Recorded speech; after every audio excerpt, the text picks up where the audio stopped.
Hi out there in LDA land. It's your favorite friend, Agent K here, coming from my sanctum of solitude, literally.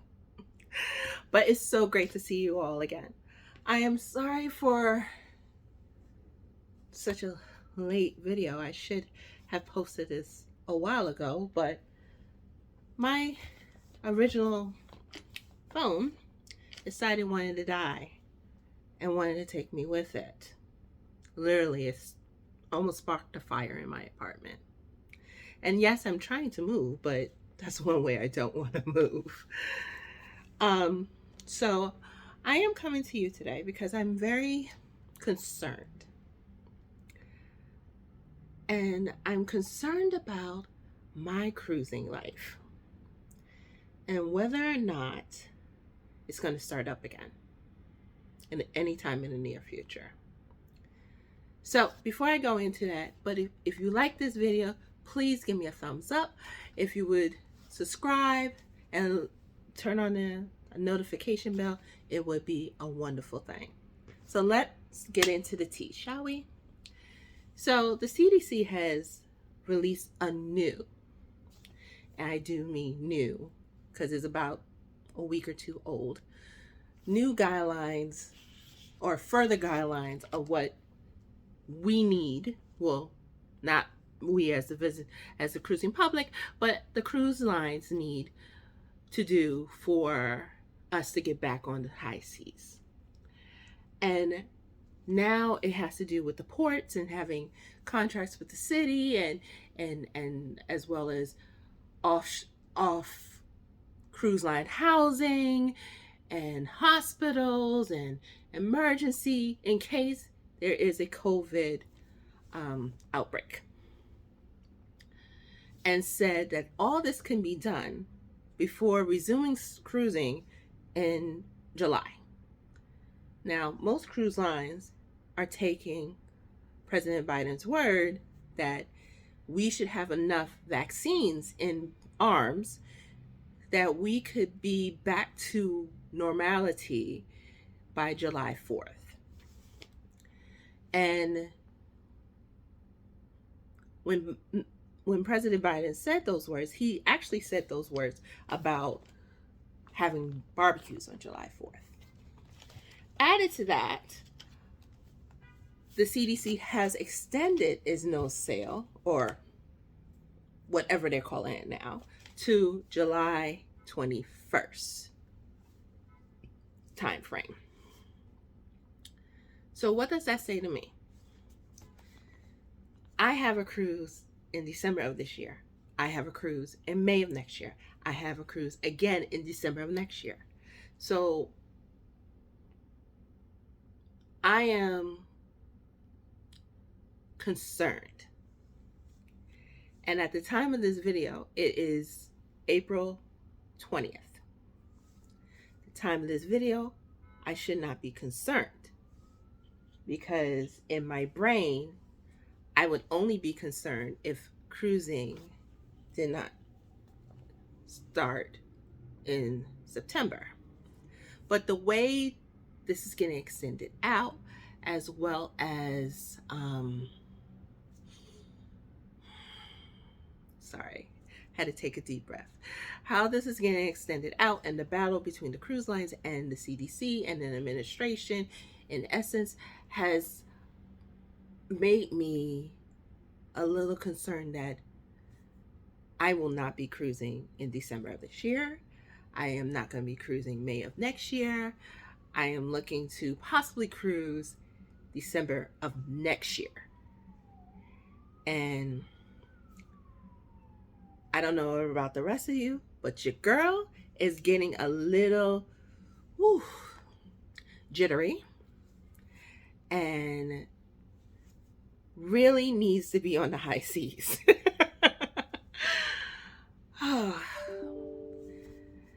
Really needs to be able to feel ocean air on her face. I like cruising because it reminds me of when I was a kid and we were in the RV and we would hit different locations. every day or every few days. So cruising has filled that void in me, especially since I don't have a car anymore.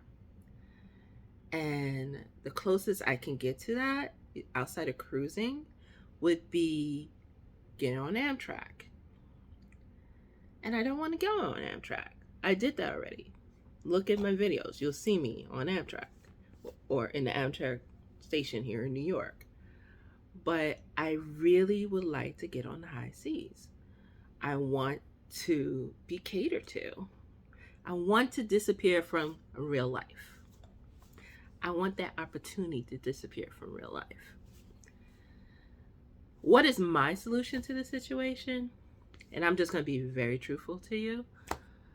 I feel that everybody should be vaccinated, passengers and crew. The cruise lines should put in effect the stipulations that they had already presented to the CDC last year, and that the CDC needs to upgrade their information because it feels like they're still going on past data instead of looking at current data. And proof of that is from the representative and the senator from Congress who wrote a lovely letter to the director of the CDC saying do not reopen ports. And they really cited facts from March and November of last year. No current information, just from March and November of last year. Prior to the vaccine being available to everybody, prior to seeing a lot of the numbers going down. We're not where we should be, but we're getting there. But the CDC strong suggestions, I should say, does not reflect that. It still reflects what had happened last year instead of reflecting what is happening now. I would think, and I know the CDC is very busy, but first of all, do you have a task force that is only working towards resuming cruising? That's question number one. If you do, why don't they have the current figures, the current information? Second thing, why aren't you just saying you want everybody vaccinated? Instead of writing these long things out, just say, I want everybody vaccinated. Then I can plan my life accordingly, and others can plan their life accordingly. Me, I am fully vaccinated. I took part 2. I'm good. But the rest of us who are not vaccinated, I mean, all this stuff that's going on, we should really take heed and just get vaccinated. I know it's your right, blah, blah, blah, yada, yada, yada, and as a Black woman, the whole time I was getting the shot, I'm sitting down there hearing my grandmother's voice on, oh, you're going to die because blah, blah, blah, blah, blah. They're testing on you. Remember Tuskegee? And I'm hearing that from a lot of people as well. But I had to take a step back. I am a diabetic. I am what they consider medically obese. And I have high blood pressure. If I was to get COVID, I would be at a hospital with a tube probably down her throat and on the good Lord's list to check out. That's why I took the vaccine. Added on top of that, I work with the public. I also work with children. So I can't jeopardize anybody's life around me because of what happened in the past. So I feel like everybody should be vaccinated. We all had to take vaccinations as a child to enter school. If I was to go to Africa, I would have to take vaccinations to enter Africa. So what makes this any different? I'd rather have the vaccine in my body than without, because I do travel all over New York when I get a chance. I use public transportation. I mean, someone in my office, and I've been trying to convince her for like 2 months to get the vaccine. She got tested and it was positive for COVID.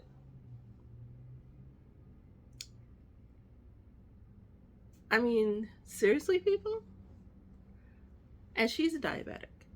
And I'd rather, like I said, have the vaccine in my body than roll around here without protection. And the third thing is, I just don't understand, and maybe somebody can explain it to me, why the cruise line is not saying passengers and crew need to be vaccinated, and why the CDC is not saying passengers and crew need to be vaccinated. If you read the latest literature, it says highly recommended. I gotta love Royal Caribbean right now. Their president said in a letter to the CDC, we will require our crew and passengers to be vaccinated. On top of everything else that we have proposed in the Healthy Sail Group plan of action, of protocols. They sent that letter 2 weeks ago. No, at the time of this taping, 1 week ago, and they haven't heard anything back. The senators who wrote the letter to the director of the CDC, as of the recording of this, April 20th, has not heard anything from the CDC. Well, publicly, we should say. And they're going by factors from last year. It's like the CDC and the cruise line are playing chicken on this one thing, which is whether or not testing should be for passengers and crew. And port. I'm going to add port to that because this last line was, oh, the ports need to be vaccinated and you have to have contracts with all these other people. And the CDC is really, really believe that all this can be done by July. I don't think the CDC has ever negotiated contracts with outside contractors. Because sometimes that stuff does not get settled for up to a year later. I mean, there's RFPs that got to be sent out, then there got to be meetings, and then there's budget negotiation. All that could take up to a year or more to deal with, to work through. You must really be smoking something, CDC. Right now, my building is going through renovations. I talked to maintenance maybe 2 weeks ago and said, why now? He said, and I quote, it took the building 2 weeks to find a contractor, as well as build it into the budget for someone to come in and renovate the building. Now, It took 2 years. Actually, it took 3 years because it got approved last year to start last August and to be done by no later than this August coming up. But COVID. And nobody was doing nothing. So I don't know how the CDC thinks that the cruise lines will be able to find somebody and have everything done by July when we are in mid-April. And added to that, they already extended the conditional sailing order till July 21st. So that's another 90 days. Because it's supposed to have been extended tomorrow, because today is April 20th. And they extended it on Friday, April 18th. So you're looking at July 21st before the conditional order can be lifted. I am so confused. And I think some of my audience is confused too. So won't you leave me a comment down below if you have something to add to this? Or you can drop me a direct message on Twitter at Agent K of LDA. That's right, Agent K of LDA. Also, please like and subscribe. It'll be a huge help. It'll let the bots at YouTube know that people like my videos. And we can be in front of more eyes. Still, I am your friend, Agent K. And this has been Life, Dreams, and Adventures, LDA. Mask and distance. Bye.